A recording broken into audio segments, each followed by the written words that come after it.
अच्छा अंकित, ये बताइए क्या अदालत की तरफ से कोई आदेश भी जारी किया जा सकता है, जिस बाबत भी कोई सूचना मिल रही है आपको? जी बिल्कुल, शुरुआती आदेश लिखवाया जाने लगा है। आपने सवाल पूछा, इस सब के बीच में जानकारी सामने आ गई है सहयोगी निपुण सहगल के हवाले से कि कोर्ट की तरफ से आदेश लिखवाया जा रहा है। कोर्ट क्या कह रही है, मुख्य न्यायाधीश की जो एग्जैक्ट लाइन है वो मैं आपको बता रहा हूं। उनका ये कहना है कि ये डरावनी घटना हुई है, उसके बाद पीड़िता का विवरण मीडिया में आ गया, खास तौर पर हम सोशल मीडिया की बात कर रहे हैं, सोशल मीडिया के अलग अलग प्लेटफॉर्म्स की, उसकी निष्ठा का ख्याल नहीं रखा गया। हाईकोर्ट ने पूरे मामले की गंभीरता को देखते हुए जांच सीबीआई को दे दी है। यह आदेश का हिस्सा है, अभी जारी है। शांतिपूर्ण प्रदर्शन के बीच उपद्रवी अस्पताल में घुस गए और तोड़फोड़ कर दी।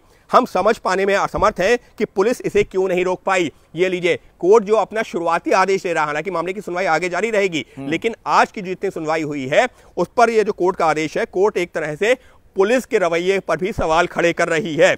कोर्ट इसके साथ ही चिंतित है, जो पीड़िता की पहचान उजागर की गई है उसको लेकर के ये चिंतित है। इसके साथ ही कोर्ट ने अब तक जो सवाल उठाए हैं वो अस्पताल प्रशासन और प्रिंसिपल को लेकर के उठाए हैं, लेकिन आदेश अभी भी जारी है और आदेश में पुलिस और प्रशासन को कटघरे में खड़ा किया गया है और जो पीड़िता की, जो मृतक की पहचान उजागर की गई है उसके बारे में अब तक कोर्ट लिखवा चुकी है। एक चीज और बताइए, सीबीआई से स्टेटस रिपोर्ट मांगी गई है?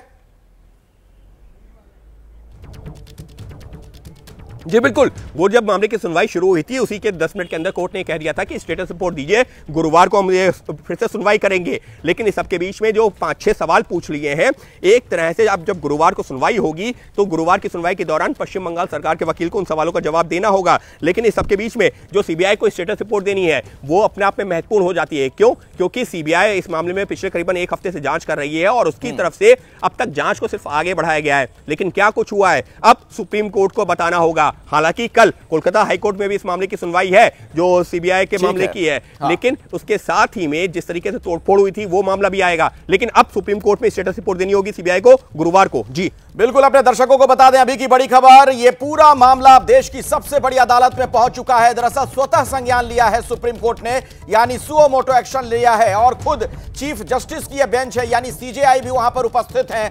कई गंभीर सवाल पूछे गए पश्चिम बंगाल सरकार से, पुलिस को भी कटघरे में खड़ा किया गया है। आपको बता दें जो सवाल पूछे गए उसमें एक बहुत ही महत्वपूर्ण सवाल यह कि अपराध का पता चलने के बाद प्रिंसिपल ने क्या उसे आत्महत्या बताया, यह सवाल वहां पर सीजेआई ने पूछा है। एफआईआर में देर क्यों हुई, सवाल यह भी पूछा गया। क्या एफआईआर में इसे मर्डर कहा गया है, यह भी बहुत ही अहम सवाल जिस बारे में जवाब मांगा गया है। सवाल यह भी पूछा गया कि प्रिंसिपल क्या कर रहे थे, इसे आत्महत्या क्यों कहा गया। भीड़ ने जो तोड़फोड़ कर दिया कर यह कैसे मुमकिन है, पुलिस क्या कर रही थी, यह भी प्रमुख सवाल पूछा गया है वहां पर। आपको बता दें चीफ जस्टिस की जो ये बेंच है उसमें कहा गया कि दरअसल जो घटना स्थल है, मौकाए वारदात है, क्राइम सीन है, उसकी सुरक्षा करने की जिम्मेदारी पुलिस की होती है, तो ऐसा क्यों नहीं हो पाया, पुलिस ऐसा क्यों नहीं कर पाई। सवाल यह भी पूछा गया कि क्या यह सच है कि प्रिंसिपल को तुरंत दूसरी जगह नौकरी दे दी गई और सीबीआई से कहा गया कि आप हमें स्टेटस रिपोर्ट दीजिए, गुरुवार तक का वक्त दिया गया है सीबीआई को, आप स्टेटस रिपोर्ट दें। इसके अलावा एक बहुत ही अहम बात सुप्रीम कोर्ट की तरफ से जो कही गई कि हम एक नेशनल टास्क फोर्स का गठन कर रहे हैं, यह देश भर के अस्पतालों में डॉक्टरों की सुरक्षा पर हमें सुझाव देगा। क्योंकि आप देख रहे हैं देश भर के डॉक्टर बहुत ज्यादा चिंतित हैं, गुस्से में हैं, हड़ताल कर रहे हैं, उन्हें लगता है कि उनकी सुरक्षा के लिए जो मुकम्मल इंतजाम होने चाहिए वैसा नहीं है। सीजेआई ने यह भी कहा कि हम देश भर के डॉक्टरों से यह अपील करते हैं कि पूरा देश आपकी सुरक्षा की चिंता करता है, आप काम पर वापस लौट आएं। मरीजों का नुकसान हो रहा है, लंबे वक्त से उन्हें इंतजार करना पड़ रहा है, बहुत मुश्किल से उन्हें अपॉइंटमेंट वो ले पाते हैं और ऐसे में उसका रद्द हो जाना ठीक नहीं। यानी सुप्रीम कोर्ट मरीजों की हालत को लेकर भी चिंतित है। डॉक्टरों से सुप्रीम कोर्ट ने अपील की है कि हम आपकी चिंता करते हैं, आपकी फिक्र करते हैं, लेकिन प्लीज आप काम पर लौट आएं। हम अपील करते हैं कि आप काम दोबारा शुरू कर दें। इसके अलावा एक और अहम सवाल पूछा गया जो सुप्रीम कोर्ट की तरफ से कहा गया कि परिवार को शाम या रात में 8:30 बजे डेड बॉडी मिली, रात 11:15 बजे 11:45 पर एफआईआर दर्ज हुई, पिता की शिकायत पर वो भी, तो हॉस्पिटल क्या कर रहा था। यानी ये वो तमाम सवाल हैं जो एबीपी न्यूज भी लगातार उठा रहा है। आपने देखा है हमने ये सवाल पूछा, लगातार कई बार पूछा कि अस्पताल प्रशासन क्या कर रहा था। इस पूरे मामले में अस्पताल प्रशासन सवालों के घेरे में है। इसके अलावा जो अब आदेश लिखवाया जा रहा है उस बारे में अंकित से मैं एक अपडेट लेना चाहूंगा। अंकित, जो आदेश लिखवाया जा रहा है उसमें कुछ और अहम जानकारी निकलकर सामने आ रही है क्या? देखिए अखिलेश, जितनी आपने जानकारी दी वो तो है ही, लेकिन उसके अलावा जो अस्पताल में अब यहाँ पर जो कोर्ट जो आदेश लिखवा रहा है वो किस बात पर लिखवा रहा है कि देश भर के जो अस्पताल है वहाँ पर डॉक्टरों के ऊपर जिस तरीके के हमले होते हैं वो भी एक गंभीर मामला है। और कोर्ट साफ तौर पर क्या कह रहा है कि अस्पताल लगातार खुले रहते हैं, यानी 24 घंटे 365 दिन खुले रहते हैं।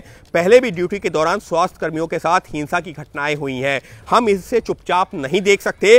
कई बार मरीज के साथ आए लोग भी मारपीट करते हैं और ये जो मानसिकता है वो महिला जो डॉक्टर्स हैं उनके साथ भी मारपीट करने वाले लोगों की जो संख्या सामने आती है। यानी कि कोर्ट अब उस इशू को एड्रेस कर रहा है जिसको लेकर के देश भर के डॉक्टर्स सड़कों पर हैं। फिर मैं दोहरा रहा हूं, देश भर में जो डॉक्टर्स के जो प्रोटेस्ट चल रहा है उसके दो मुख्य मुद्दे हैं। पहला मुद्दा कोलकाता में जो पीड़िता है उसको इंसाफ मिले, लेकिन जो दूसरा मुद्दा है उसको लेकर के जिसको लेकर के जो है केंद्रीय स्वास्थ्य मंत्री, केंद्रीय स्वास्थ्य सचिव, तमाम लोगों से मुलाकात हो रही है, वो क्या है, डॉक्टर्स की सुरक्षा का। तो कोर्ट भी अपने आदेश में उस बात का जिक्र कर रहा है। कोर्ट क्या कह रहा है, अस्पताल में कई यौन उत्पीड़न की घटनाएं भी होती रही हैं। अरुणा शानबाग का मामला काफी चर्चित रहा है। हमको याद है कि किस तरीके से अरुणा शानबाग के साथ में जो इसी तरीके की घटना हुई थी, वो सालों साल तक रेप में रही थी।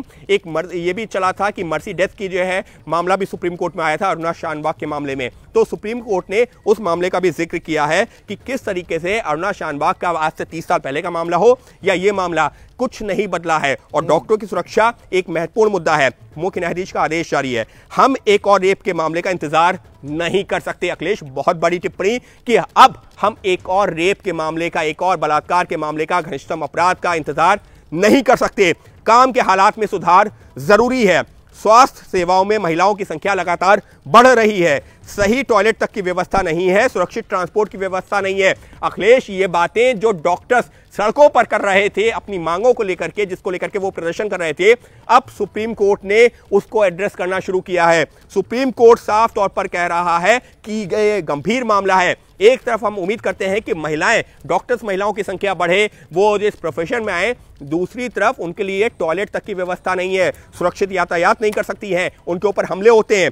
आदेश जारी है, अस्पताल में हथियार लेकर आने वालों की जांच की व्यवस्था तक नहीं होती है।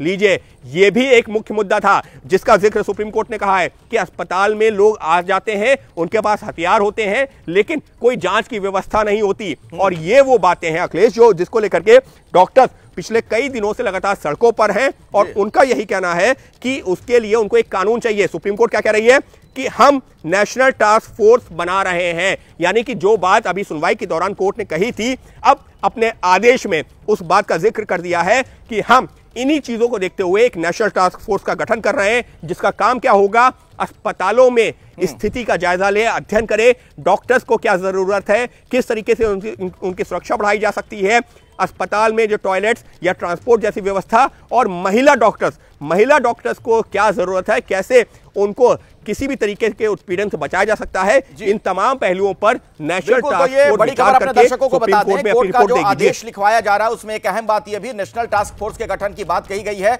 और जो डॉक्टरों की चिंता है वही बिल्कुल सुप्रीम कोर्ट की भी चिंता। सुप्रीम कोर्ट ने साफ तौर पर महिला डॉक्टरों को लेकर कई टिप्पणियां की है कि उन्हें किस तरीके की दिक्कतों का सामना करना पड़ता है, सुरक्षा के इंतजाम नहीं होते हैं, जो बुनियादी सुविधाएं होनी चाहिए सरकारी अस्पतालों में इन डॉक्टरों के लिए उसकी भी कमी नजर आती है। इस बाबत आगे अब क्या किया जाएगा यह देखना महत्वपूर्ण होगा। लेकिन पश्चिम बंगाल की पुलिस को लगातार कटघरे में खड़ा किया अंकित वहां पर सुप्रीम कोर्ट में इस बेंच ने, क्योंकि जब यह कहा जाता है कि उपद्रवी कैसे पहुंच जाते हैं शांतिपूर्ण प्रदर्शन कर रहे लोगों के बीच, पुलिस क्या कर रही थी, तो सवालों के घेरे में आ जाती है वहां की police, Calcutta police. Akhilesh, police भी आ जाती है, अस्पताल प्रशासन भी आ जाता है, प्रिंसिपल भी आ जाते हैं, लेकिन अब सुप्रीम कोर्ट के सवालों का जवाब तो देना होगा ना, क्योंकि सुप्रीम कोर्ट ने जो एक एक करके सवाल पूछे, पुलिस को तो कटघरे में इस वजह से खड़ा किया क्योंकि पुलिस वहां पर मुस्तैद थी जब डॉक्टर शांतिपूर्ण प्रदर्शन कर रहे थे।